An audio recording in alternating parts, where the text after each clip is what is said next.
Rehan Malik New York city में ज़ेरे तालीम था। वो न्यूरो सर्जरी में स्पेशलाइजेशन कर रहा था, लेकिन स्पेशलाइज के लिए उसने अमेरिका का इंतखाब किया। उसके वालिद बहुत बड़े कारोबारी शख्सियत थे। दौलत, सरवत, इख्तियारात और ताकत की कमी न थी। उसके वालिद फारूक मलिक ने अपनी जहानत और सलाहियत से वर्से में मिलने वाली एक फैक्ट्री और तरके से अब तक 4 बड़ी फैक्ट्रीज बना ली थी। वो रेहान को भी बिजनेस में देखना चाहते थे, लेकिन रेहान को मेडिकल में दिलचस्पी थी और उसने अपनी मुंतखब करदा फील्ड में तमाम तर सलाहियतें सर्व कर दी थी। अब उसकी तालीम करीब करीब मुकम्मल होने वाली थी। रेहान को अपनी तालीम के अलावा भी एक चीज़ में बेपनाह दिलचस्पी थी। वो था पुरअसरार अलूम, मावराई और नादीदा मखलूक़ात पर तहकीक। उसने अपने इस शौक को सबसे पोशीदा रखा हुआ था। यह शौक उसे इत्तफाकन ही हुआ था। कॉलेज लाइफ में उसने इस मौजू पर एक किताब पढ़ी जो किसी मजहबी स्कॉलर ने वजाहत तर मौज़ूआत का अहाता करने के लिए लिखी थी। इस किताब के मुताले के बाद उसका जहन इस जानिब माइल हो गया। वो साइंस का तालिब इल्म था। उसने खुद ही इब्तदा में तय कर लिया था कि वो न्यूरो सर्जन बनेगा। जब उसने इस किताब को पढ़ा तो तय कर लिया कि वो इस पर भी भरपूर तहकीक करेगा। MBBS जैसे मुश्किल मज़मून के साथ इस जानिब भी उसने खोज जारी रखी और बहुत सी नादिर कुतब जमा कर ली, मगर अभी ये सब नाकाफी था। फिर वो अमेरिका चला गया। यहाँ आकर वो तालीम में इस कदर मसरूफ हुआ कि उसके पास वक्त न रहा। अब वो इम्तिहानात दे रहा था। उसने सोचा कि वो इस तरफ से फारिग होने के बाद अपने शौक को वक्त देगा। वैसे भी अमेरिका में तहकीक के ज़राए वसी थे, साथ ही साथ इंटरनेट से भी इस्तेफादा हो सकता था। सो अब वो इम्तिहान के बाद फुल वक्त मुकम्मल आराम कर रहा था ताकि ताज़ा दम होकर अपनी खोज में निकल सके। रेहान उन दिनों मुकम्मल तौर पर फारिग हो चुका था। एक हफ्ता आराम करने में गुजर गया। हफ्ते के इख्तिताम पर जब वो अपने मनपसंद काम के आगाज का सोच रहा था तो पेरिस से उसके कज़न अहमद की कॉल आई। वो भी तालीम के सिलसिले में पेरिस में मुकीम था। उसने रेहान से कहा वो उसके पास पेरिस आ जाए क्योंकि वो भी इन दिनों कुछ फारिग है। उसने इतना इसरार किया कि रेहान को मानने पर बनी। उसने खुद भी सोचा कि चलो कुछ एंजॉयमेंट ही सही, इतनी तवील मेहनत के बाद कुछ तफरी तो बनती ही है। उसी शाम रेहान ने फ्लाइट बुक कराई और अहमद को फोन करके अपनी आमद का वक्त बता दिया। 2 दिन बाद वो पेरिस में था। अहमद उसे खुद लेने आया। वो उसकी आमद पर खासा खुश था। उसने बहुत सारे प्रोग्राम तय कर रखे थे आने वाले पूरे हफ्ते के लिए। छुट्टियों के ये दिन एक एक करके भरपूर मजे के साथ गुजरने लगे। बल्कि रेहान ने काहिल और फुहर अहमद के अपार्टमेंट की हालत भी बदल दी। अहमद मुलाजिमों का आदी था, उसके लिए खुद का काम भी दोभर हो जाता। अगरचे रेहान भी उसी तरह एलीट क्लास का फर्द था, लेकिन आदतन बहुत नफासत पसंद और डिसिप्लिन का आदी था। उसने अहमद के बिखरे हुए गंदे कपड़े धोकर तरतीब से अलमारी में रखे, किचन को मुकम्मल साफ किया, जमा किया हुआ कबाड़ अपार्टमेंट से निकाला। अहमद उसे जब भी काम करता देखता खूब मजाक करता। उस रोज भी रेहान उसके लाउंज की सेटिंग बदल रहा था तो अहमद ने कहा, यार तुम कितने सुघड़ हो और बहुत नेक परवीन भी, किसी मिडिल क्लास की खानदानी लड़की की तरह। जो लड़की तुम्हारी बीवी बनेगी ना वो तो नसीब वाली होगी जिसे तुम जैसा मल्टीपर्पज बंदा मिलेगा। जवाब में रेहान का बेसाख्ता कहकहा बुलंद हुआ।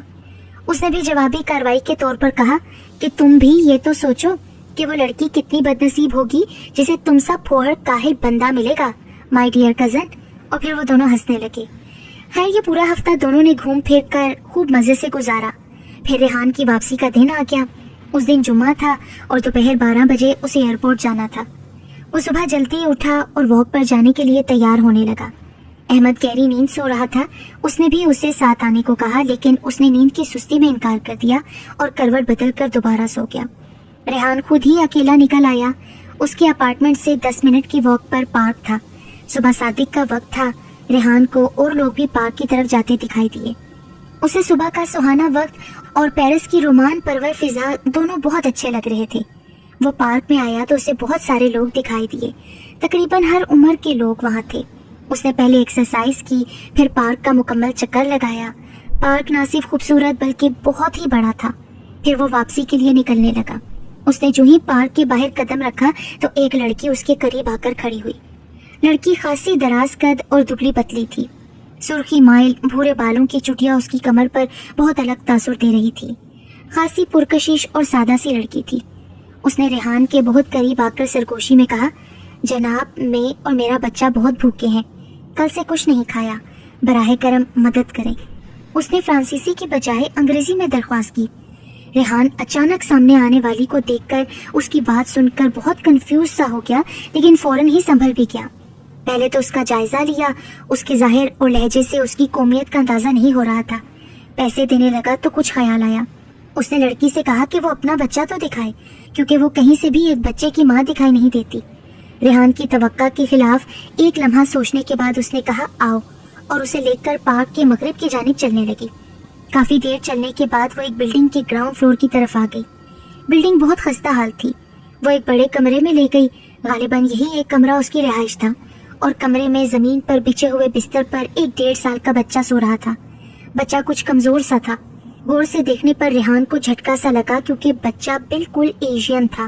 بلکہ لڑکی سے سوال کیا، کیا یہ واقعی تمہارا بچہ ہے؟ تو اس نے مختصر جواب دیا، ہاں یہ میرا اپنا بچہ ہے۔ خیر، ریحان نے اسے ایک موٹی رقم دی تو اس کی آنکھیں تشکر سے بھر گئیں۔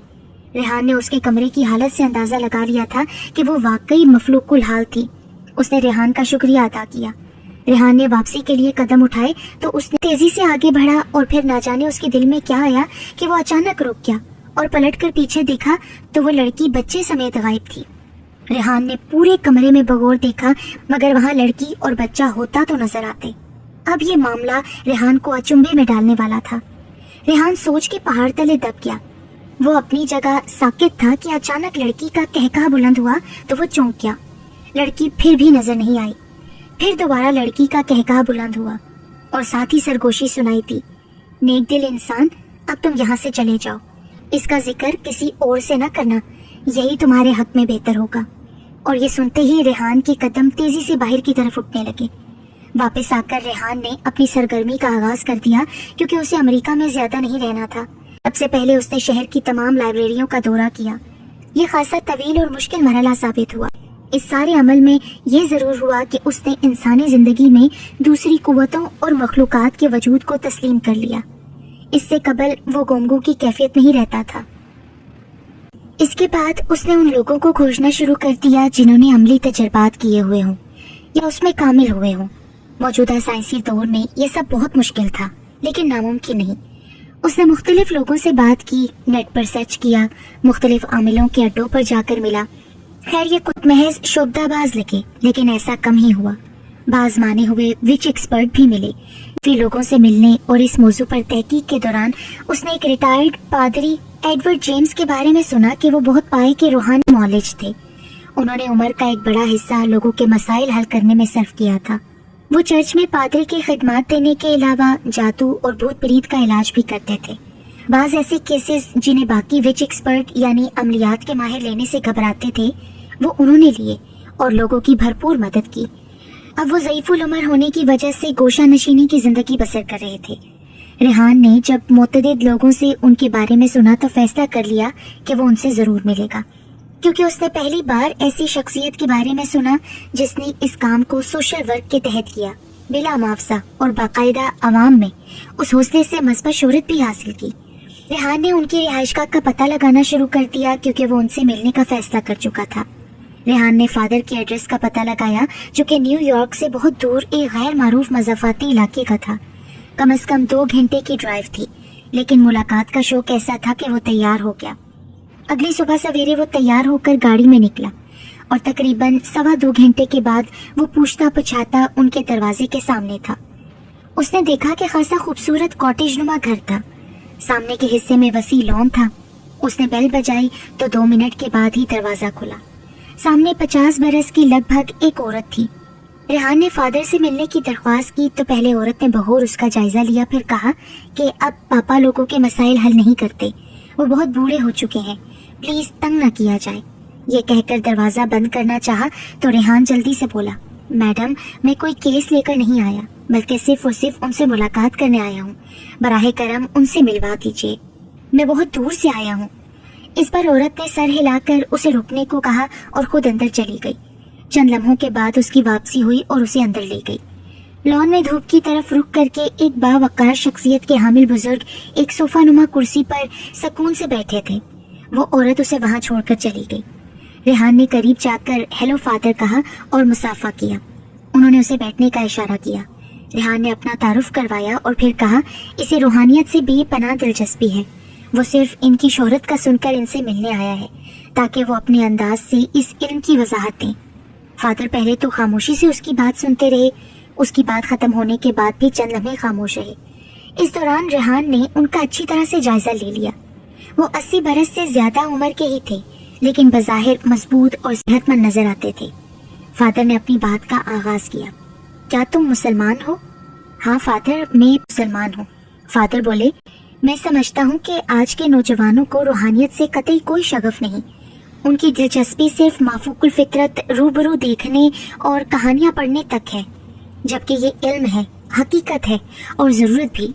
मुझे तुमसे मिलकर खुशी हुई कि तुमने इसकी गहराई को जांचने के सफ़र का आगाज़ किया है। ये बहुत दिक्कत तलब मौजू है। क्या तुम इतना वक्त दे सकोगे? क्योंकि मुझे बहुत अरसे के बाद तुम जैसा जवान मिला है जो संजीदगी से कुछ जानने की कोशिश रखता है। मैं भी तुम्हें चंद लफ्जों में बताकर तशना रखना नहीं चाहूँगा, बल्कि तुम्हारे शौक को सही सिमत देने की पूरी कोशिश करूँगा। रेहान को फादर से इतना अच्छा रिस्पॉन्स मिलने की तवक्का ना थी। उनकी पजीराई को समझते हुए उसने फौरन कहा, फादर मैं सिर्फ आपको सुनने ही तो आया हूँ, अगर आपको जहमत ना हो तो। इस दौरान एक 19-20 साल का लड़का एक ट्रे लेकर आ गया जिसमें हल्का फुल्का नाश्ता रखा था। वो ट्रे उसने खामोशी से वस्ती मेज पर रख दी और पलट गया। फादर ने कहा, ये मेरा नवासा केवन है और जिससे पहले मिले थे वो मेरी बेटी थी। मैं अब अपनी बेटी के साथ रह रहा हूँ। ये घर मेरा अपना है। तुम प्लीज नाश्ता लो पहले, इतनी सुबह आ रहे हो तो नाश्ता नहीं किया होगा। रेहान ने ट्रे की जानिब हाथ बढ़ाया और साथ फादर से आगाज करने का कहा, बात यह है कि जवान के तुम मुसलमान हो और मुसलमानों का मजहब इतना मुकम्मल है कि उन्हें बाकी मजाहिब को समझने की जरूरत नहीं। मेरी उम्र इस वक्त 86 बरस है। मेरा खानदान हमेशा चर्च से वाबस्ता रहा और हर नस्ल से किसी न किसी ने मजहबी खिदमत अंजाम दी। जब मैं 24 साल का था और पादरी यानी बिशप बनने की तालीम हासिल कर रहा था तो उस वक्त हमारे पड़ोस के एक आदमी को आसिफ का मसला हो गया। मेरे वालिद ने जाकर हर मुमकिन तदबीर की, लेकिन आसिफ से खुलासी ना हो सकी। वो माजरत करके आ गए। फिर मालूम हुआ कि एक मुसलमान लड़का जो PhD के लिए यहाँ आया हुआ था, उस शख्स की मुसीबत का सुनकर खुद आया और उसका इलाज करता रहा। एक हफ्ते के बाद वो पड़ोसी तो मुकम्मल ठीक हो गया, लेकिन मुझे तजस्सुस हुआ कि मैं उससे जरूर मिलूं, जो महज मेरी ही उम्र का है, क्योंकि मेरे वालिद से ना होने वाला काम उसने कर दिया था। मैं चोरी चोरी उसकी रिहाइशगाह पर जाकर मिला तो उसने कहा कि हमारी इल्हामी किताब जिंदगी के हर पहलू के लिए हमारी रहनुमाई करती है, ख्वाह वो मादी जिस्मानी मसाइल हों या माशरती, कारोबारी और रूहानी। ये सबका अहाता करती है। मैंने जो भी किया अपनी किताब से किया। फिर उसने मुझे तुम्हारे कलामे पाक का अंग्रेजी तर्जुमा दिया और कहा, खुद जानो, खुद समझो और खुद ही फैसला करो। तो मैंने अपने वालिद, अहले खाना और असातिज़ा सबसे दरपर्दा उस किताब का मुताला किया जिसे तुम अपनी आसमानी किताब कहते हो। मैं अगरचे अपने दीन का एक नुमाइंदा हूँ, लेकिन मुझे उस किताब मुबीन ने रहनुमाई बख्शी, लेकिन मैंने अपने ख्यालात का इजहार किसी के सामने नहीं किया, क्योंकि मैं इसका अंजाम जानता था। मैंने सब अपने दिल में छुपा लिया। फिर तालीम की तकमील के बाद मुझे चर्च की खिदमत दी गई, तो पहले बहुत सारा अरसा में महज रस्मी अमूर तक महदूद रहा। फिर मुझे बहुत सारे ऐसे लोग मिले जो रूहानी तकालीफ का शिकार थे। कोई आसेब का सताया होता तो कोई जादू से परेशान हाल होता। मैं फितरी तौर पर एक दर्दमंदाना इंसान हूँ। मेरे दिल ने कहा कि मुझे लोगों के काम आना चाहिए। मैंने तुम्हारी तरह पहले उसकी तहकीक शुरू की। कुछ इल्म मुझे अपने असातिज़ा से मिला। फिर मैंने सोचा कि अगर ये किताब वाकई इल्हामी है तो इससे भी मदद मिलेगी, तो अपने तौर पर कुछ मुसलमान स्कॉलर से मिला। उन्होंने बताया कि कैसे वो अपनी इस इल्हामी किताब के इल्म से लोगों के मसाइल हल करते हैं। बाकी मैंने बहुत मेहनत की और खालिसतन इंसानों की भलाई के नज़रिए से सीखा। फिर जब मैंने लोगों की मदद शुरू की तो मुझे कामयाबी होती चली गई, यहाँ तक कि एक वक्त ऐसा आया कि मैं अपने पास आने वाले अफराद से 2-4 रस्मी सवालात के बाद जान जाता कि वो जादू का शिकार है या माफूकुल फितरत मखलूकात यानी जिन्नात का सताया हुआ। मैंने ये सब खल्क़े खुदा के मफाद के लिए किया, लेकिन ऐसे अफराद ज्यादा हैं जो पैसे लेकर या महज इंतकामन दूसरे इंसानों को तकलीफ पहुंचाते हैं और बाज़ तो मौत से भी हमकनार कर देते हैं। तुम डॉक्टर हो, जैसे तुमने बताया। तुमने इतनी मेहनत कुछ माली फवायद के लिए और कुछ इंसानों की भलाई के लिए की। ये भी बता दो कि ये सब जुस्तजू भी किसी मिशन के लिए कर रहे हो या कि महज तजस्सुस की खातिर, ताकि मुझे भी मालूम हो कि इतना काबिल और अमली सोच रखने वाला बंदा क्या करने जा रहा है। فادر ایڈورڈ کے سوال نے ریحان کو سوچ میں ڈال دیا کہ وہ سب کچھ کیوں کر رہا ہے۔ پھر کچھ سوچنے کے بعد وہ بولا، فادر ابھی تو صرف تحقیق کر رہا ہوں، یہ علم سیکھوں گا یا نہیں یہ تو ابھی میں نے نہیں سوچا۔ فادر اس کی بات سن کر مسکرائے۔ تو پھر آج میری ایک نصیحت بھی سن لو۔ میں نے ایک طویل عمر گزاری، انسانوں کو جانچا اور پرکھا، ان کے دکھ درد دور کیے۔ میرا تجربہ کسی بھی عام انسان سے کہیں زیادہ ہے۔ اگر میں یہ کہوں کہ تم اس مشن کو اختیار کر لو تو یہ غلط نہیں ہوگا، کیونکہ مجھے تم میں مستقبل کا ایڈورڈ نظر آ رہا ہے، اور بحیثیت ایک مسلمان کے تمہارے لیے یہ اتنا مشکل بھی نہیں ہوگا۔ صرف جذبہ اور محنت درکار ہے۔ تمہارا مذہب ہی تمہارا راستہ ہے۔ ریحان ایک نصرانی رہنما کے منہ سے اپنے اسلام کی حمایت سن کر بہت متاثر ہوا۔ بلا شبہ فادر ایک غیر متعصب انسان ہے۔ دوسرا، ان کے مشورے نے بھی اسے ایک نئی راہ دکھائی کہ وہ ایک روحانی معالج بھی ہے۔ اسی لمحے اس نے فیصلہ کر لیا کہ وہ فادر کی بات پر پورا عمل کرے گا، کیونکہ اتنی تحقیق کے بعد وہ اس نتیجے پر پہنچا تھا کہ انسان بے شک سائنسی ترقی کر رہا ہے، مگر اس سے دوسری قوتوں کا وجود نہیں مٹا، بلکہ وہ بھی انسانوں کے ساتھ ساتھ چل رہی ہیں۔ ریحان حتمی فیصلے کے لیے وقت لے کر فادر ایڈورڈ سے واپس آ گیا۔ وہ بہت مضبوط شخصیت کا مالک تھا، اسی وجہ جو تحقیق کی اس کا کسی سے معمولی سا بھی ذکر نہیں کیا، بلکہ وہ اپنی ذات سے متعلق ہر بات خود اپنے تک محدود رکھتا تھا۔ جب تک وہ ضرورت نہیں سمجھتا دوسروں سے بات نہیں کرتا۔ اب بھی وہ خاصی مشکل صورتحال میں تھا، کیونکہ وہ جس سوسائٹی اور کلاس سے تعلق رکھتا تھا وہاں اس کا سجن ہونا تو بہت اچھا تھا، لیکن بحیثیت ایک روحانی معالج کے وہ مضحکہ خیز ہی لگتا ہے۔ اس کے دماغ نے سچائی تسلیم کر تو لی تھی، لیکن کیا لوگ ایک ڈاکٹر کو، ایک سائنس کی لائن سے تعلق رکھنے والے بندے کو ایک بالکل الگ حیثیت سے قبول کریں گے؟ کیونکہ ہمارے یہاں عوام الناس عملیات اور روحانی سائنس کا فرق کسی کے علم میں نہیں ہے۔ بہرحال یہ ایک مشکل فیصلہ تھا۔ اس نے کچھ سوچنے کے بعد یہ لائن اختیار کرنے کا فیصلہ کر لیا۔ ضروری نہیں کہ وہ لوگوں کے سامنے از خود اظہار کرے، وہ خاموشی سے بھی ضرورت کے تحت اس علم کا استعمال کر سکتا تھا۔ ابتدا اس نے فادر سے ہی تعلیم لینے سے کی۔ وہ تقریباً ہفتے میں 2-3 دن فادر کے ہاں چکر لگاتا اور اس کے ابتدائی رموز سیکھنے لگا۔ اسی دوران اس کا رزلٹ آ گیا تو اس نے فل وقت نیو یارک میں ہی پریکٹس کا آغاز کر دیا۔ وہ باقاعدگی سے فادر کے پاس بھی جاتا رہا۔ فادر نے اسے تاکید کی تھی کہ وہ اپنے مذہب کے مستند ماہرین سے اس کی تعلیمات لے، یہ بات اس کے ذہن میں تھی۔ ریحان نے فلائٹ بک کروائی اور تیاری پکڑ لی۔ اپنے سارے دوستوں اور کولیگ سے ملنے کے بعد وہ ایئرپورٹ آ گیا۔ ساری کاروائیوں کے بعد وہ لاؤنج میں آ کر بیٹھا تو اسے پیرس میں ملنے والی لڑکی دکھائی دی۔ اس نے دوبارہ غور سے دیکھا، بالکل وہی تھی۔ فرق صرف اتنا تھا کہ پہلے وہ بہت معمولی لباس میں تھی، جبکہ اس وقت وہ معقول لباس میں تھی، بلکہ ساتھ ایک پروم بھی تھی جس میں غالباً وہی بچہ تھا جسے ریحان نے اس خستہ حال کمرے میں دیکھا۔ وہ اٹھ کر اسی کی جانب جانے لگا تو اسی لمحے اناؤنسمنٹ ہوئی کہ سب لوگ جہاز کی جانب چلیں، اور پھر تمام لوگ اٹھ کر جانے لگے۔ جب وہ پلٹا تو وہ لڑکی بچے سمیت دکھائی نہ دی۔ وہ سر جھٹک کر چل دیا۔ پہنچا تو اسے نہ جانے کیوں بہت ساری خوشی محسوس ہو رہی تھی۔ ایئرپورٹ پر اس کی چھوٹی بہن اور بھائی آئے ہوئے تھے۔ اس سے مل کر وہ دونوں اسے گھر لے آئے۔ گھر پر تو کسی جشن کا سا سما تھا۔ اس کے والدین اور دیگر قریبی رشتہ دار آئے ہوئے تھے۔ ملازمین بھی نئے لباسوں میں خوشی سے ملے۔ والد فاروق ملک بھی بہت خوش تھے۔ ان کا بیٹا بزنس مین نہ صحیح لیکن ایک قابل سرجن بن کر بہت ساری ڈگریز کے ساتھ لوٹا تھا۔ وہ تو اسے ہسپتال بنا کر تحفہ دینا چاہتے تھے، مگر خود ریحان ابھی اس حق میں نہیں تھا۔ وہ کچھ عرصہ شہر کے اچھے ہسپتالوں میں کام کر کے ساکھ بنانا چاہتا تھا۔ بہرحال اس کی واپسی اس کے خاندان کے لیے خوشیاں لے کر آئی تھی۔ اس کے باقی بھائی مختلف ممالک میں تعلیم کے لیے جا چکے تھے۔ چھوٹی بہن کے علاوہ بھائی بھی جانے والا تھا۔ اب وہ صرف والدین کی نگاہوں کا مرکز بننے کے لیے رہ گیا تھا۔ ساتھ ہی بہت سے قریبی رشتہ داروں کی نظر بھی اس پر تھی اپنی بیٹیوں کے لیے۔ فی الحال وہ اپنے مستقبل کو کیسے روشن کر سکتا ہے، ساری توجہ اسی طرف تھی۔ ریحان آنے کے بعد سوچ رہا تھا کہ مختلف ہسپتال میں اپنے سی ویز بھیجے، لیکن خود ہی اسے بہت ساری آفرز آنے لگ گئیں۔ اس نے 3-4 جگہ کا وزٹ کیا اور پھر ایک معروف ہسپتال میں جاب کر لی۔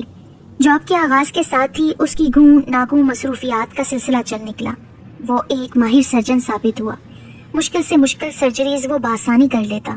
اسی وجہ سے اس کے پاس زیادہ کیسز آنے لگے۔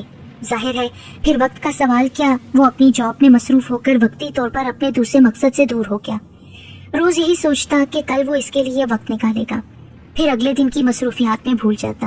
لیکن قدرت جسے جس کام کے لیے منتخب کر لے وہ انتظام بھی کر دیتی ہے۔ उसे वापस आए 6 माह होने को थे। अपने अस्पताल के अलावा बाज़-औक़ात उसे दूसरे अस्पताल भी जाना पड़ता था मेजर सर्जरीज के लिए। उस शाम भी वो एक मुज़ाफ़ात के दूर अफ्तादा अस्पताल में आने वाले इमरजेंसी केस के सिलसिले में वहाँ गया हुआ था। ये एक महंगा और प्राइवेट अस्पताल था। उन्होंने रेहान से राब्ता किया कि वो हफ्ते का एक दिन उसके लिए मुख्तस करे, जिसके बदले में उन्होंने पुरकशिश पैकेज दिया। रेहान ने बातचीत तय करके एक दिन मुकर्रर कर दिया और जाकर मुआयना भी कर लिया। अगरचे अस्पताल बज़ाते खुद एक अच्छी लोकेशन पर था, लेकिन दरमियानी रास्ता कम से कम 1.5 घंटे की ड्राइव का था और कदरे सुनसान भी। लेकिन उसने ज्यादा गौर नहीं किया कि ये उसका पहला दिन था। शाम 5 बजे वो फारिग होकर निकला तो सर्दियों की वजह से शाम होने वाली थी। वहां से निकलते निकलते खासा अंधेरा हो गया। वो खुद ड्राइव करता हुआ आ रहा था। आधे रास्ते में आकर अंधेरे के बाइस उसने गलत टर्न ले लिया। उसकी गाड़ी शहर की जानिब आने के बजाय दूसरी जानिब गैर आबाद इलाके में दाखिल हो गई। जब तक रेहान रास्ते की पहचान करता, वो कम से कम 15 मिनट का फासला तय कर चुका था।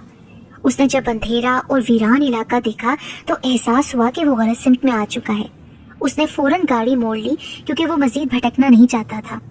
उसने वापसी के रास्ते पर गाड़ी डाली ही थी कि अंधेरे में कुछ दूर उसे कुछ रोशन रोशन सा दिखाई दिया। उसने गाड़ी बिल्कुल आहिस्ता कर ली और गौर करना शुरू किया।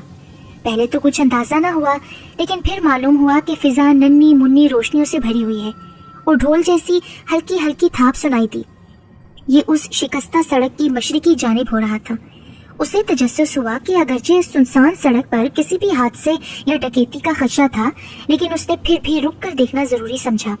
उसने गाड़ी रोकी और बाहर निकल आया और चंद कदम उसी तरफ चला जहाँ ये हो रहा था।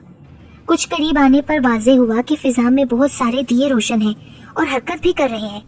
किसी नामानूस जुबान में गाने की मध्यम सी आवाज भी आ रही थी, ढोल की आवाज के साथ, लेकिन कोई भी दिखाई नहीं दे रहा था। वो झाड़ियां अबूर करके मजीद आगे आया।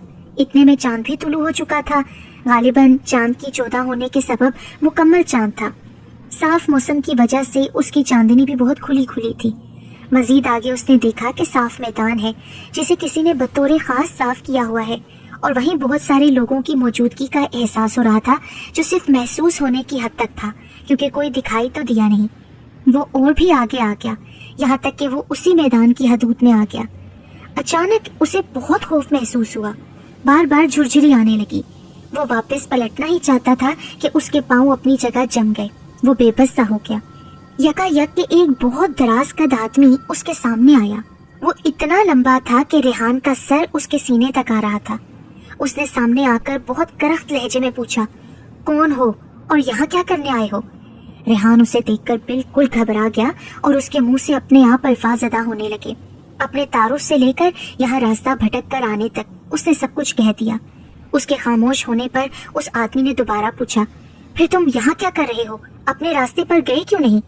रेहान ने कहा, वो नन्ही नन्ही रोशनियां देखकर महज तजस्सुस के बिना पर यहाँ आया, वरना कोई मकसद नहीं था। उस आदमी ने कहा, ठहरो, और खुद एक तरफ चला गया। रेहान ने फिर चाहा कि वो वापस हो जाए, मगर नाकाम रहा। 5 मिनट के बाद वो आदमी दोबारा आया। इस बार उसके साथ उसी की कदो कामत के 2 नौजवान लड़के भी थे। रेहान को लगा कि कुछ गलत होने वाला है। उस आदमी ने कहा, नौजवान, आज हमारे कबीले में शादी की तकरीब है। अगर तुम देखना चाहते हो तो मैंने इजाजत ले ली है, मगर कुछ शराइत है कि तुम खामोशी से सब कुछ देखोगे। दोबारा यहाँ नहीं आओगे, क्योंकि हम यहाँ रहते भी हैं। हमें अपनी आबादियों में इंसानों की मुदाखलत पसंद नहीं है। आज खुशी का मौका है, इसलिए तुम्हें कुछ नहीं कहा जा रहा। रेहान के तने हुए आसाब ढीले हो गए और पांव भी आजाद हो गए। फिर उसने लड़कों को देखा तो वो दोनों रेहान के दाएं बाएं हो गए। चलो, आज हमारी तकरीब भी देखो और खाना भी खाओ। उसका हाथ पकड़कर जब सामने चले तो सामने का सारा मंजर ही बदला हुआ था। मैदान में बहुत बड़ा और खूबसूरत शामियाना लगा हुआ था। बहुत ज्यादा रोशनी थी, लोगों की चहल पहल नजर आई, जबकि चंद लम्हे कबल ऐसा नहीं था। वो लड़के उसे लेकर शामियाने में आ गए। रेहान के आते ही तमाम हाजरीन, जो कि बहुत दराज कामत और वजीह और हसीन थे, मुड़कर रेहान को गौर से देखने लगे और फिर तकरीब में दोबारा मतवज्जा हो गए। कुर्सियों की बजाय जमीन पर खूबसूरत दबीज कालीन बिछे हुए थे। मखमली तकिए लगाए लोग बातों और खानों में मशगूल थे। रेहान बहुत हैरानी से ये सब देख रहा था। दोनों लड़के उसे स्टेज के करीब जमीनी नशिस्त पर बिठा गए। स्टेज पर बहुत रंगो रोशनी थी। एक नौजवान दूल्हा बना बैठा था। उसके बाएं जानिब एक बारोब और पुरवकार सफेद रेश बुजुर्ग बाकी सबसे इम्तियाजी लिबास में बैठे थे। जबकि दाएं तरफ नहायत खुश रंग सब्ज और सुनहरे लिबास में घूंघट डाले गालिबन दुल्हन ही थी। इतने में वही दोनों लड़के 2 सुनहरे तश्तों में खाना और मशरूब ले आए और रेहान के सामने रखा। रेहान का एतमाद अब तक लौट आया था। अब वो बहुत सुकून महसूस कर रहा था। उसने खाने से कबल अपने साथ बैठे लड़के से सवाल किया, भाई आपका नाम क्या है? आप जिन्नात से लगते हैं। लड़का मुस्कुराया और कहा, मेरा नाम अबू बकर है और हम वाकई जिन्नात हैं, आपकी तरह मुसलमान भी हैं। ये दूल्हे के साथ जो बैठे हैं वो हमारे सरदार हैं, इनकी इजाजत से ही आपको आने दिया गया। रेहान सोचने लगा कि वो बिन बुलाया तकरीब में आ गया है, खाना भी सामने रखा है, अब तोहफा दिए बगैर जाऊं तो बुरा लगेगा। अब वो जिन्नात को सलामी में पैसे देने से तो रहा। दूसरी तरफ बैठे लड़के ने कहा, खाइए, खाना आप ही के लिए है। उसने खाना देखा तो चावल, गोश्त और कुछ न समझ आने वाली चीजें थीं। खैर उसने खाया तो बहुत मजे का लगा, फिर उसे खुद भी पता नहीं चला और वो सब कुछ खा गया। आखिर में अनाबी सा मशरूब भी पी लिया। रेहान ने अब तक बहुत से आला और महंगे होटल्स का खाना खाया था, लेकिन इस खाने की बात बिल्कुल अलग थी।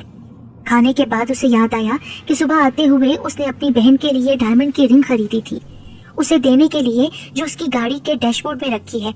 उसने अबू बकर से कहा, भाई सड़क पर मेरी गाड़ी खड़ी है, उसके डैशबोर्ड में एक तोहफा रखा है, बराहे करम आप जल्दी से ला सकते हो? मुझे तो वक्त लगेगा, आप ही ला दें। वो मुस्कुराया और उसके सामने से गायब हो गया। चंद सेकंड के बाद वो उसके साथ बैठा नजर आया और डिबिया उसके हाथ में दे दी। रेहान ने उससे कहा, भाई बहुत रात हो रही है, मेरे घर वाले फिक्रमंद हो रहे होंगे, यहाँ मोबाइल के सिग्नल्स भी काम नहीं कर रहे, मुझे अब इजाजत दें और ये अंगूठी मेरी तरफ से दुल्हन को तोहफे में दे दें। मुझे इत्तफाकन इस शादी में शिरकत का मौका मिला है, वरना मैं कोई अच्छा तोहफा लाता। अभी इसे कबूल करें, क्योंकि ये मैंने अपनी बहन के लिए ली थी। ये दुल्हन भी मेरी बहन ही की तरह है, अभी यही तोहफा कबूल कर ले। उस लड़के ने रेहान को रुकने का इशारा किया और खुद स्टेज पर जाकर सरदार से सरगोशी में बात करने लगा। रेहान ने देखा कि तमाम लोग खाना खा चुके हैं, बर्तन गायब हो चुके थे, अब शायद रुखसती होने वाली थी। अबू बकर वापस आकर उसे स्टेज पर लेके और कहा, दुल्हन को तोहफा खुद दो। उसने पहले दुल्हा से मुसाफा किया, शादी की मुबारकबाद दी, फिर अंगूठी वाली डिबिया दुल्हा को देकर कहा, आपकी दुल्हन के लिए है। वो स्टेज से उतरा तो अबू बकर उसे लेकर पिंडाल से बाहर आ गया। रेहान ने उनकी मेजबानी और मेहरबानी दोनों का शुक्रिया अदा किया और वहां से जाने की इजाजत चाही तो उसने कहा, आप जाएं, लेकिन पलट कर मत देखिएगा। रेहान सीधा सड़क की तरफ गया, गाड़ी में बैठा और जन से गाड़ी भगा ली। वो यही सोच रहा था कि तिलिस्म होशरुबा का नाम तो यूं ही बदनाम है, हकीकी जिंदगी तो इससे भी ज्यादा होशरुबा है। रेहान खैरियत से घर पहुंच गया। ताखिर के लिए उसने बहाना कर दिया, लेकिन जिन्नात की शादी में शिरकत एक खूबसूरत एहसास बनकर उसके हवासों पर छाई रही। इसी बात ने उसे याद दिलाया कि वो रूहानी कुव्वतों के हसूल की कोशिश में लगे। अगरचे उसका ज्यादातर वक्त उसकी पेशावराना खिदमत में जाता था, लेकिन उसने खुद कोशिश करके वक्त निकाला। बहुत से लोगों से मिला, हत्ता कि उसे मज़ारात पे भी जाना पड़ा, लेकिन बहुत छान फटक के बाद उसे 2 एक काबिल उस्ताद मिले, जिनसे उसने अपनी तरबियत का आगाज किया। उसका ज्यादातर वक्त एक बुजुर्ग सैयद एहसानुल्लाह के साथ गुजरता, जिन्होंने पहली बात ये कही कि वो कलाम पाक हिफ्ज करे। रेहान के लिए ये बिल्कुल मुश्किल साबित ना हुआ। उसने उन्हीं से हिफ्ज शुरू कर दिया और साथ साथ वो दीगर चिल्ले और मुजाहिदे भी करता रहा। तकरीबन 1 साल में उसने हिफ्ज भी कर लिया और काफी हद तक रूहानी तालीम भी हासिल कर ली। सैयद साहब ने उसे आसेब ज़दा इंसानों और जगहों की शनाख्त सिखाई, जादू टोना के तोड़ और असरात, बंदिश वगैरह सब पर सेर हासिल इल्म बख्शा। अभी उसकी तरबियत जारी थी कि सैयद साहब का इंतकाल हो गया। उसे बहुत अफसोस हुआ अपने उस्ताद के इंतकाल और अपनी तरबियत अधूरी रहने का। बहरहाल उसने फिर से तलाश शुरू कर दी। अपने मोहतरम उस्ताद के साथ रहकर उसने इस्लाम को पूरी तरह से अपना लिया था कि वो रिज़्क़े हलाल पर सख्ती से कायम हो गया। साथ ही सोमो सलात की पाबंदी शुरू कर दी। घर वाले उसकी इस तब्दीली से कुछ खाइफ हो गए कि कहीं रेहान अपनी असल मंजिल से हटता तो नहीं जा रहा, लेकिन उसने उन्हें मुतमिन कर दिया कि वो बस मुमकिन हद तक अपने फराइज पूरे करने की कोशिश कर रहा है, बाकायदा अमामा और दाढ़ी वाला मौलाना बनने नहीं जा रहा। इसी दौरान उसका अपने वालिदैन के हमरा उम्रे का इरादा बन गया। उसने उम्रे के लिए बैतुल्लाह का सफर किया। दौरान उम्रा उसकी मुलाकात एक 20-21 बरस के नौजवान से हुई। वो बहुत कम उम्र मगर बहुत नूरानी चेहरे का लड़का था। उसने खुद रेहान को मुखातिब किया और चंद रस्मी जुमलों के बाद रेहान को ये कहकर हैरान कर दिया कि रेहान भाई, लगता है कि रूहानी खिदमत के लिए किसी राहबर की तलाश में है। रेहान ने हैरानी से सवाल किया, आप कैसे जानते हैं? मैं भी एक ऐसे खानदान से ताल्लुक रखता हूँ जहाँ हर दौर में एक मसीहा लाजमी होता है। मैं 14 बरस की उम्र से अपने दादा के ज़ेरे तरबियत रहा, क्योंकि मेरे वालिद ने इस तरफ आना पसंद नहीं किया, इसलिए दादा ने तमाम इल्म मुझे मुंतकिल किया। यहाँ तक कि 2 माह कबल उनका इंतकाल हो चुका है। मैंने सिर्फ इल्म ही हासिल नहीं किया, बल्कि मुझे बहुत सी अहम हस्तियों की ताईद और रहनुमाई भी हासिल है जो इस जहाने मादी से जा चुके हैं। अगर आपको पसंद हो तो मैं आपकी अधूरी तालीम मुकम्मल करवा देता हूँ। रेहान उसकी कम उम्री और उसका अपने तक खुद पहुँचने से ही खासा मुतासिर हो चुका था। फिर बाकी बातों का क्या जिक्र। उम्र की अदायगी के बाद वो मुसलसल उसके साथ राब्ते में रहा। नौजवान जिसका नाम अली अहमद था, उसने रेहान की खातिर वहीं रिहाइश इख्तियार कर ली जहाँ रेहान था। खुद उसका ताल्लुक बलोचिस्तान के एक दूर अफ्तादा देहात से था। उसके साथ रहकर रेहान को एहसास हुआ कि अली अहमद की ज़ात में कुछ खास है। उसने अगरचे एक मुख्तसर मुद्दत में रेहान को बहुत कुछ सिखाकर कामिल होने की सनद दे दी, लेकिन खुद उसकी ज़ात एक मुअम्मा ही रही, क्योंकि इस तरक्की याफ्ता दौर में इतने पाकीज़ा और साफ वाला बंदा मिलना या होना नामुमकिन लगता है। उसके जाने के बाद रेहान की आगही और इख्तियार मुकम्मल हो गया। अली अहमद ने रेहान से वक्त रुखसत एक बहुत अहम बात कही। रेहान भाई, आप मौजूदा दौर के एक आला तालीम याफ्ता और काबिल नौजवान सर्जन हो। आपने इतनी तगोदो रेहानी अलूम के हसूल के लिए की है। क्या आपने खुद सोचा है कि अब जब आप कामिल हो गए हैं तो आगे इसे इस्तेमाल भी लाएंगे क्या, या पैसे के हसूल के लिए करेंगे, या फिर सिर्फ भलाई के लिए? रेहान ने जवाब दिया, अली, बात यह है कि हमारे बड़ों ने हमारे लिए बहुत कुछ बना और जमा कर रखा है। मैं खुद लाखों कमाता हूँ। पैसा मेरा ना मसला है और ना मकसद। ये एक इत्तफाकी शौक था जिसके लिए राहें खुद ही हमवार होती गई हैं। मैं खुद इश्तिहार बनना नहीं चाहूँगा कि लोग आएं और मैं उनके मसाइल हल करूँ। इस तरह मेरी जॉब और जिंदगी दोनों मुतासिर होंगे। मैं सिर्फ इस दुनिया के राजों को जानना चाहूँगा, अपने अलावा जो हमारे इर्द गिर्द बसते हैं और बाकी लोग उनकी मौजूदगी से लाइल्म होते हैं, उन्हें जानने की कोशिश करूँगा। मैं दूसरी किस्म की शोहरत नहीं चाहता। तुम ऐसा समझ लो कि इत्तफाकन अगर कोई बात मेरे सामने आती है तो उसके लिए कुछ करूँगा, जैसा मैं अपने पास आने वाले मरीजों के लिए करता हूँ। इसके बाद अली अहमद बलोचिस्तान चला गया और रेहान अपने रूटीन के कामों में लग गया। जब कमरे में बहुत बड़े धमाके जैसी आवाज सुनाई दी तो वो हड़बड़ा कर उठ गई। सामने नजर गई तो एक भयानक और क्रिया सूरत दिखाई दी। जुबैदा इतनी खौफजदा हुई कि जोर से चीखी। उसकी चीख सुनकर वालिदैन भाग कर आए। फिर उसकी जो अबतर हालत देखी तो घबरा गए। पानी पिलाया, बाप ने खुद से लगाकर सर सहलाया और माँ हाथ पकड़कर बैठ गई। सभी यही समझे कि ख्वाब में डर गई है। फिर उसकी वालिदा ज़किया उसके साथ सो गई, मगर ये इब्तदा थी। इसके बाद ये सिलसिला ही चल निकला। जुबैदा के सर की तकलीफ वक्फे वक्फे से उठती और दिखाई देना बंद हो जाता। पहले पहल वो रात में डरती तो वालिदा ने उसके साथ सोना शुरू कर दिया। रात को आयात पढ़कर दम करती। रात तो आराम से गुजरने लगी, लेकिन फिर दिन में उसे भयानक सूरतें डराने लगी। रफ्ता रफ्ता उसकी हालत बहुत गंभीर हो गई। जुबैदा बहुत शाइस्ता और नफासत पसंद तबीयत की मालिक थी। अगरचे फैशन की परवरदा नहीं थी, लेकिन जामा जेब और सफाई की दीवानी थी। मगर इन दिनों उसका खाना पीना छूट गया। माँ खुद हाथ से खिलाती तो खाती, वरना परवाह ना होती। ना नहाती और कई रोज तक लिबास भी ना बदलती। बात करो तो कर लेती, वरना खामोश रहती। ज़किया और गयास अपनी अकलौती और नाजो पली बच्ची की ये हालत देख देख कर जिंदा दरगोर होने लगे। उसके सर में जब तकलीफ होती तो साथ ही आंखें भी बेनूर हो जाती। कई घंटे ये हालत रहती, फिर खुद ही ठीक हो जाती। उन्होंने मुकामी तमाम डॉक्टरों को दिखाया। हर तरह के टेस्ट हुए, लेकिन कोई नतीजा नहीं निकल सका। आखिर एक डॉक्टर ने उन्हें शहर के अच्छे दिमागी डॉक्टर से राब्ता करने का मशवरा दिया। अगले ही रोज वो लाहौर वाले घर आ गए। गयास अहमद उसी दिन जाकर तमाम अच्छे अस्पताल में बात करने लगे और फिर रेहान मलिक की शोहरत से मुतासिर होकर उससे मुआयने का वक्त लिया। वक्त पर जुबैदा को जबरदस्ती नहला धुलाकर तैयार करके ले गई। रेहान ने जुबैदा का मुआयना किया और सबका तमाम रिपोर्ट पढ़ी। फिर दोबारा जुबैदा को चेक किया। उसे किसी खिलाफ मामूल बात का एहसास हुआ। उसने जुबैदा के वालिदैन से मुख्तलिफ सवालात किए, कुछ जाती नोयत की बातें जानी। इसके बाद कुछ हिसाब किताब करता रहा और वही बात मालूम हुई जिसे उसका अंदेशा था। उसने ज़किया और गयास से कहा कि अब जो बात मैं आपसे कहने वाला हूँ वो आपके लिए काबिल यकीन तो नहीं होगी, मगर सच्चाई यही है कि आपकी बेटी पर जादू करवाया गया है। वो दोनों एक लम्हे को सन्नाटे में आ गए। بات ہی کچھ ایسی تھی، لیکن کہنے والا اس بات سے بھی زیادہ عجیب، کیونکہ اب تک ایسا کبھی نہیں ہوا ہوگا کہ کسی ڈاکٹر نے اپنے مریض کے بارے میں ایسا کہا ہو کہ اسے جسمانی بیماری نہیں بلکہ اس پر جادو کا اثر ہے۔ غیاث احمد چند لمحے ساکت بیٹھے رہ گئے، پھر ان کے حلق سے پھنسی پھنسی سی آواز نکلی، ڈاکٹر صاحب، آپ کے بارے میں جہاں تک علم ہے کہ آپ تو امریکہ سے دماغی امراض کے علاج کی اعلیٰ صنعت لے کر آئے ہیں نا؟ آپ جوان اور روشن خیال رکھتے ہیں، پھر یہ کیا بات کہی آپ نے؟ آپ بھی ایسی باتوں پر یقین رکھتے ہیں؟ ریحان اپنی نشست سے پہلو بدل کر ان کی جانب جھک کر بولا، آپ نے جو میرے بارے میں کہا وہ درست ہے، لیکن آپ کو قائل کرنا بہت وقت طلب کام ہے۔ یہاں میں اس بات کا متحمل نہیں کہ اتنا وقت آپ کو دے سکوں۔ آپ میرے پاس آئے ہیں تو آپ کی بیٹی کا علاج انشاءاللہ میں ہی کروں گا۔ آپ کا قیام اگر اسی شہر میں ہے تو اپنا پتہ اور نمبر مجھے لکھ دیں، میں آج رات کو خود آ کر آپ سے ملتا ہوں تاکہ تفصیل سے بات اور علاج ہو سکے۔ آپ براہ کرم کسی اور مولد سے رابطہ مت کریں، صرف میں ہی مس زبیدہ کا علاج کروں گا۔ ذکیہ نے غیاث احمد کو تذبذب میں دیکھا تو جھٹ خود سامنے رکھے کاغذ پر گھر کا پتہ اور سیل نمبر لکھ کر دیا اور کہا، بیٹا میں آپ کی منتظر رہوں گی، بس آپ آنا مت بھولنا۔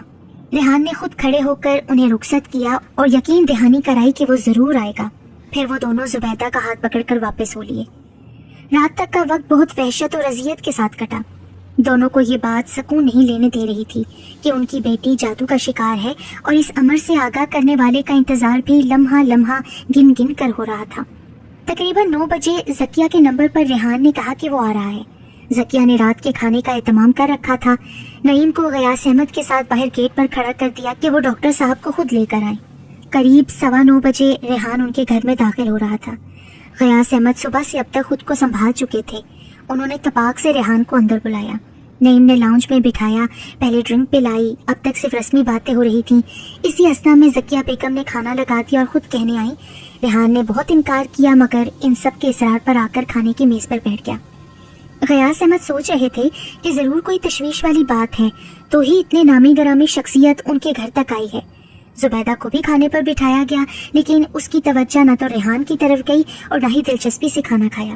بہرحال کھانے کے بعد زبیدہ سمیت سب کے سب دوبارہ لاؤنج میں جمع ہو گئے۔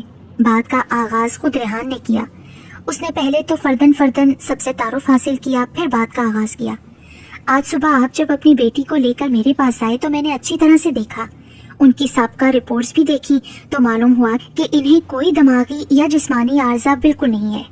اب آتے ہیں دوسری جانب۔ میں نے سائنس پڑھی اور باقاعدہ ایک ڈاکٹر اور سرجن ہوں، لیکن اس کے ساتھ ساتھ میں نے روحانی علوم پر پہلے تحقیق کی۔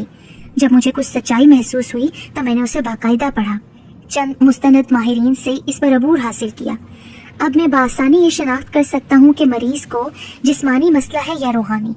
بات یہ ہے کہ تمام مذاہب کے لوگ روحانی مسائل کو کوئی عجوبہ نہیں سمجھتے، نہ ہی اسے چند مخصوص لوگوں تک محدود کیا گیا ہے، بلکہ اسے باقی علوم کی طرح ایک علم اور ایک ضرورت کے تحت پڑھا اور سمجھا جاتا ہے۔ اس کی بہت واضح مثالیں یہودی، افریقی اور ہندو لوگ ہیں جنہوں نے اس فن میں کمال حاصل کیا ہے۔ ہم مسلمان اس بارے میں احادیث اور کلام پاک کے ذریعے واضح علم رکھتے ہیں، پھر بھی حال یہ ہے کہ ناخواندہ طبقہ یا نیم خواندہ لوگ توہمات میں کھڑے پڑے ہیں، صرف زبانی جمع خرچ والے افراد پر تکیہ کرتے ہیں، اور پڑھا لکھا طبقہ بھی علم نہ ہونے کے سبب محض روشن خیال بننے کے لیے ان باتوں سے انکار کرتے ہیں، جبکہ حقیقت یہ ہے کہ انسان کی کرۂ ارض پر آمد کے ساتھ ہی ابلیس لعین بھی آیا تھا۔ تب سے اب تک جادو موجود ہے اور دوسری مخلوقات بھی ہمارے ساتھ ہی ہیں، تو کیا اب ایسا ہونا ناممکن ہے؟ بالکل نہیں۔ بات اتنی ہے کہ ہمارے اہل علم دین حق پر ہونے کے باوجود اسے ترجیح نہیں دیتے، جبکہ دوسرے مذاہب کے لوگوں نے اس میدان میں بھی ناقابل یقین حد تک ترقی کر لی ہے، حالانکہ ہمیں اس کی زیادہ ضرورت ہے۔ غیاث احمد نے سوال کیا، بیٹا ہم نے آپ کی باتوں سے یہ تو سمجھ لیا ہے کہ آپ ڈاکٹر تو ہیں ہی، ساتھ ہی اس قسم کے مسائل پر بھی آپ کا علم ہے۔ آپ ہماری بچی کے لیے کچھ کیجیے، یہ ہماری اکلوتی بیٹی ہے اور بہت قابل بھی۔ اسے اس حال میں دیکھ کر ہمارے دل کٹتے ہیں۔ ابھی ہماری والدہ کو گزرے چند دن ہی ہوئے تھے کہ زبیدہ اس حال کو پہنچ گئی۔ ریحان نے پیپر پینسل لے کر کچھ دیر حساب کتاب کیا، پھر غیاث احمد سے بولا، انکل زبیدہ کا علاج ہو جائے گا، یہ مشکل نہیں، اور آپ کی والدہ کا بھی معلوم کیا تو وہ بھی سفلی علم سے ماری گئی ہیں۔ یہ سب ایک ہی انسان کر رہا ہے۔ بہتر ہوگا کہ آپ اس کا نام نہ جانیں، بلکہ صرف زبیدہ کے علاج پر توجہ مرکوز رکھیں۔ اس کے بعد ریحان نے اپنی کوٹ کی جیب سے خصوصی قلم نکالا، جس میں زعفران اور عرق گلاب کی روشنائی بھری تھی۔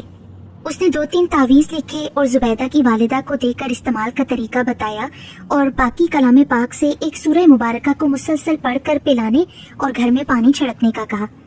آخر میں اس نے خود کو زبیدہ کے کمرے میں جا کر قرآن آیات پڑھ کر اس پر دم کیا۔ زبیدہ کو دیکھنے کے بعد ریحان نے سب سے واپسی کی اجازت چاہی۔ ذکیہ، نعیم اور غیاث احمد خود دروازے تک چھوڑنے آئے۔ نکلتے ہوئے ریحان نے کہا کہ وہ زبیدہ کو دیکھنے وقتاً فوقتاً آتا رہے گا، لیکن آخری التجا یہی ہے کہ وہ اپنی بیٹی کی صحت یابی کے بعد اس کے بارے میں تشہیر نہیں کریں گے، بلکہ خاموشی رکھیں گے۔ اسے شہرت بالکل نہیں پسند۔ سب نے اس کی بات کی تائید کی اور رخصت کر دیا۔ ذکیہ نے ریحان کی ہدایات پر تندہی سے عمل شروع کر دیا۔ نعیم بھی بہن کی حالت سے خاصا افسردہ تھا۔ وہ بھی فرصت کا وقت بہن کی دیکھ بھال اور تلاوت میں لگا تھا۔ وہ اسے جلد از جلد پہلے کی طرح دیکھنا چاہتا تھا۔ شروع کے چند روز کے بعد سے زبیدہ کی حالت میں بہتری آنے لگ گئی اور صرف 2 ہفتوں کے بعد وہ مکمل بہتر نظر آنے لگی۔ ریحان نے اس دوران دوبارہ آ کر اسے دیکھا اور اس کی بدلتی کیفیات سے بہت خوش ہوا۔ اس کی ہدایات پر ابھی تک روحانی علاج کا سلسلہ جاری تھا۔ ایک دن زبیدہ کی حالت بالکل نارمل تھی۔ اس نے خود نہا کر کپڑے تبدیل کیے، اپنی کتابوں پر توجہ دی اور ماں کے ساتھ کام میں ہاتھ بٹایا۔ ذکیہ اس کی اس کیفیت سے بہت خوش تھی۔ خود اصرار کر کے اسے پارلر لے گئیں، اس کے چہرے اور بالوں کی حالت ٹھیک کروائی۔ واپسی پر اس کی پسند کی آئس کریم بھی اسے لے کر کھلائی۔ اس روز اس کے باقی دونوں بھائی بھی بہن سے ملنے آئے ہوئے تھے۔ وہ ماں بیٹی گھر واپس آئیں تو ریحان کی آمد سے مطلع ہوئیں۔ ذکیہ تو جا کر لاؤنج میں سب کے ساتھ بیٹھ گئی، جبکہ زبیدہ کچن میں جا کر سب کے لیے آئس کریم ٹرے میں رکھ کر لے آئی اور سب کو سرو کی۔ ریحان نے اسے پہلی بار اتنی صحیح اور مکمل حالت میں دیکھا تو بہت اچھا محسوس کیا۔ ریحان نے اس کی تعلیم اور دیگر مشاغل کے بارے میں براہ راست گفتگو کی تو معلوم ہوا کہ بظاہر سادہ سی زبیدہ ذہنی طور پر بہت قابل اور شائستہ مزاج ہے۔ غیاث احمد اور زبیدہ کے بھائی بھی گفتگو کے دوران ریحان کے بارے میں سب کچھ پوچھتے رہے۔ ریحان کا وقت محدود تھا، کچھ دیر بعد وہ واپسی کے لیے اٹھ گیا، لیکن اس ملاقات نے ریحان کی سوچ کو ایک نئی راہ دکھائی۔ وہ شریک حیات میں جو خصوصیات چاہتا تھا زبیدہ میں اس سے کچھ زیادہ ہی تھا۔ جیسی متوازن زندگی وہ چاہتا تھا وہ اسے ممکن نظر آ رہی تھی۔ ویسے بھی وہ قبل از شادی محبت سے زیادہ آئندہ زندگی میں افہام و تفہیم چاہتا تھا، لیکن غیاث احمد کے اسٹیٹس کو سامنے رکھ کر والدین کو قائل کرنا ناممکن نہ صحیح مشکل ضرور تھا۔ اسی رات کھانے کے بعد اس نے ماں سے بات کی۔ رد عمل حسب توقع رہا، لیکن اس نے اپنی منطقی باتوں سے انہیں قائل کر لیا، بلکہ اسے حتمی فیصلہ قرار دیا۔ اگلے روز والد کے سامنے پیشی ہوئی، انہوں نے ہلکی پھلکی جرا کے بعد اس کا فیصلہ قبول کر لیا۔ ریحان نے بتایا کہ زبیدہ اس کی پیشنٹ تھی، وہ اسی حیثیت سے ملتا رہا، البتہ رشتے کے بارے میں اس کی بات بہن سے ہوئی۔ زاہدہ بیگم اپنی بیٹی کے ساتھ بیٹے کا فرض نمٹانا چاہتی تھیں، سو انہوں نے دیر کرنا مناسب خیال نہ کیا، اور 2 روز کے بعد وہ پہلے بیٹی کے ہمراہ غیاث احمد کے گھر آئیں۔ جب انہوں نے ریحان کی والدہ کے طور پر اپنا تعارف کرایا تو غیاث احمد اور ذکیہ کافی حیران ہوئے۔ انہوں نے زبیدہ سے ملنے کی بات کی تو ذکیہ نے بتایا کہ پہلے وہ بیماری کے سبب یونیورسٹی نہیں جا سکی، آج وہ یونیورسٹی گئی ہے، ابھی آنے ہی والی ہوگی۔ زاہدہ بیگم نے ان کے سامنے مدعا رکھا کہ وہ ریحان کے رشتے کے لیے آئی ہیں۔ اس بات پر چونک کر دونوں نے ایک دوسرے کی جانب دیکھا اور کہا، بیگم صاحبہ، ریحان صاحب کے ہم بہت ممنون ہیں کہ ان کے علاج سے ہماری بیٹی آج زندہ سلامت ہے، اور جو بھی ان سے ملاقات ہوئی وہ بھی علاج اور مریضہ سے ہٹ کر نہیں ہوئی۔ یقین نہیں ہو رہا ان جیسے عالی مرتبہ جوان نے ہمیں اس قابل سمجھا، جبکہ میری بچی بہت سادہ سی ہے۔ ابھی یہ بات ہو رہی تھی کہ زبیدہ یونیورسٹی سے واپس آ گئی۔ آتے ہی اجنبی مہمانوں سے سامنا ہوا۔ وہ سلام کر کے پلٹنے والی تھی کہ ذکیہ نے اسے بیٹھنے کو کہا۔ ریحان کی والدہ اور بہن نے زبیدہ پر بھرپور نگاہ ڈالی۔ وہ اپنے سادہ لباس اور چہرے سے یونیورسٹی کی طالبہ معلوم نہیں ہوتی تھی، پھر بھی وہ بہت باوقار نظر آئی۔ زاہدہ بیگم نے اس سے بہت دیر تک گفتگو کی تو وہ بھی متاثر ہو گئی، کیونکہ وہ قابلیت، شائستگی کے ساتھ ساتھ معصومیت کا پیکر بھی تھی۔ بہرحال انہوں نے اپنی بیٹی کی متوقع شادی کا بتا کر جلد جواب دینے کی تاکید کی۔ دوسری طرف غیاث احمد انہیں بار بار اپنی حیثیت کا بتا رہے تھے۔ وہ یہ سوچ کر پریشان ہو رہے تھے کہ آخر ریحان کو زبیدہ میں ایسا کیا دکھائی دیا کہ اس نے شادی کا سوچ لیا۔ وہ ظاہری طور پر نہ تو ایسی حسین و جمیل ہے اور نہ ہی میں ایسا رئیس ہوں کہ ان کے ہم پلہ قرار پاؤں۔ مہمانوں کے جانے کے بعد وہ کافی دیر تک گہری فکر میں گم رہے۔ جب کچھ سمجھ میں نہیں آیا تو جیبیں ٹٹول کر ریحان کا کارڈ نکالا اور کال کی۔ ریسیو ہونے پر رسمی کلمات کے بعد غیاث احمد اصل موضوع کی طرف آ گئے۔ ریحان بیٹا، آج آپ کی والدہ اور بہن تشریف لائی تھی۔ کچھ دیر قبل انہوں نے زبیدہ کے متعلق بات کی۔ بیٹا مجھے یہ بات سمجھ نہیں آ رہی کہ آپ کو میری بیٹی کی سادگی اور میری حیثیت کا علم ہے، پھر آپ نے یہ فیصلہ کیسے کیا؟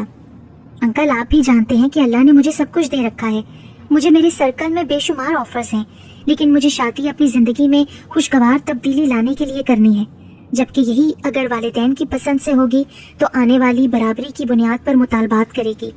ویسے بھی مجھے نام نہاد روشن خیال لڑکیوں کے ڈھنگ پسند نہیں، مجھے زبیدہ جیسی لڑکی چاہیے تھی جو مجھے زندگی میں آسانیاں فراہم کر سکے۔ رہی بات حیثیت کی تو مجھے اس پر کوئی اعتراض نہیں اور نہ ہی میرے والدین کو ہوگا، وہ زبیدہ کو بہو کی حیثیت سے لا کر اس کا سبھاؤ دیکھیں گے تو مزید میری پسند کو سراہیں گے۔ آپ بے فکر ہو کر فیصلہ کریں اور اپنی بیٹی سے بھی رائے لیں تاکہ آئندہ جب میری فیملی آئے تو آپ کا فیصلہ جان سکیں۔ بیٹا ہم واپس اپنے شہر جا رہے ہیں تاکہ اپنے قریبی عزیزوں سے مشورہ کر سکیں، نعیم یہاں ہوگا، وہ آپ کو لے آئے گا۔ پھر کال منقطع ہو گئی۔ آگے کا قصہ مختصر، غیاث احمد نے ذکیہ اور بیٹی کے ساتھ واپس آنے کے بعد ماسٹر صاحب کو بلوایا۔ پہلے تو زبیدہ کی بیماری کے بارے میں پوچھا گیا، پھر علاج کا بھی بتایا۔ آنے والے رشتے کو انہوں نے گھر خود چل کر آنے والی خوش قسمتی قرار دیا اور ماسٹر صاحب نے اسے فوراً قبول کرنے کا مشورہ دیا۔ زبیدہ سے رائے خود ماسٹر صاحب نے لی تو زبیدہ نے کہا، تایا ابو اگر آپ اسے مناسب خیال کرتے ہیں تو مجھے تو کوئی اعتراض نہیں، لیکن میرا ارادہ ایم فل کرنے کا ہے۔ ماسٹر صاحب کہنے لگے، بیٹا تم جس گھرانے میں جا رہی ہو وہ ہمارا خاندان نہیں جو تنگ نظر اور تنگ دل ہوگا۔ تم بآسانی اپنے شوہر اور سسرال والوں کی اجازت سے تعلیم جاری رکھ سکتی ہو، بہتر یہی ہے کہ والدین تمہارے فرض سے سرخرو ہو جائیں۔ پھر چند روز بعد نعیم نے ماں کو فون کیا کہ آنے والے اتوار کے روز ریحان کے خاندان والے اس کے ہمراہ آ رہے ہیں، وہ تیاری رکھیں۔ اس نے بھی ماں سے کہا کہ مجھے ریحان بھائی بہت پسند آئے ہیں، اچھا ہوگا کہ آپ ان کا رشتہ قبول کر لیں۔ ریحان کے گھر والے زبیدہ سے مل کر کسی حد تک مطمئن ہو چکے تھے، سو انہوں نے بھی 2-3 قریبی عزیزوں کے ہمراہ جا کر بات پکی کرنے کا ارادہ رکھا تھا۔ اگرچہ ریحان کی مصروفیات بہت زیادہ تھیں لیکن اسے بھی ساتھ آنا پڑا۔ غیاث احمد نے ماسٹر صاحب، ان کی بیگم اور ذکیہ بیگم کے دونوں بھائیوں کو بلوایا تاکہ عزیزوں کے سامنے سارا معاملہ طے کیا جائے۔ ساتھ ہی انہوں نے ریحان کے شایان شان اہتمام کیا۔ گھر کو استر نو سجایا گیا، کھانا کچھ گھر پر تیار ہوا، باقی مہنگے ہوٹل سے منگوایا۔ آنے والے مہمانوں کا گرم جوشی سے خیر مقدم کیا گیا۔ پھر رسم دنیا کے مطابق تمام معاملات طے پائے اور ریحان کی بہن کی مقررہ ہونے والی تاریخ کے مطابق شادی کی تاریخ طے کر کے دعائیں خیر کی گئی اور یوں 1 ماہ کے بعد زبیدہ بیاہ کر ریحان کے گھر آ گئی۔ زبیدہ اگرچہ متوسط طبقے سے طبقہ بالے میں آئی تھی لیکن نیک ہونے کی وجہ سے تمام گھر والے از خود اس کی عزت کرنے لگے۔ ریحان کی سوچ کے عین مطابق اس نے صالح بیوی اور اچھی بہو کا منصب بخوبی سنبھالا۔ شادی کے 1 ماہ بعد ریحان نے زبیدہ سے پوچھا کہ اب اس کا ایم فل کا ایڈمیشن کروایا جائے تو زبیدہ نے کہا، نہیں ریحان، میں نے جتنا دنیاوی علم حاصل کر لیا وہ کافی ہے، اب اس علم کو حاصل کرنا چاہتی ہوں جس میں حاصل کرنے والے کا بھی فائدہ ہے اور انسانوں کے لیے فلاح بھی، یعنی روحانی علم۔ وہ اب اپنے شوہر کے شوق کو اختیار کرنا چاہتی تھی۔ ریحان، اگر میں کیمسٹری میں PhD کر بھی لوں تو اس سے آئندہ پیشہ ورانہ زندگی سے عائلی زندگی متاثر ہوگی، جبکہ آپ خود یہ کہتے ہیں کہ ہم روحانی علوم میں باقی اقوام سے پیچھے رہ گئے ہیں، تو کیوں نہ میں ہی اس کی ابتدا کروں؟ ریحان نے کہا، تم جو چاہو گی میں یقیناً ساتھ دوں گا۔ اس طرح زبیدہ نے بھی متاثرہ انسانوں کو جادوئی چکر سے نکالنے کے لیے اپنے روحانی علم کا سفر شروع کیا۔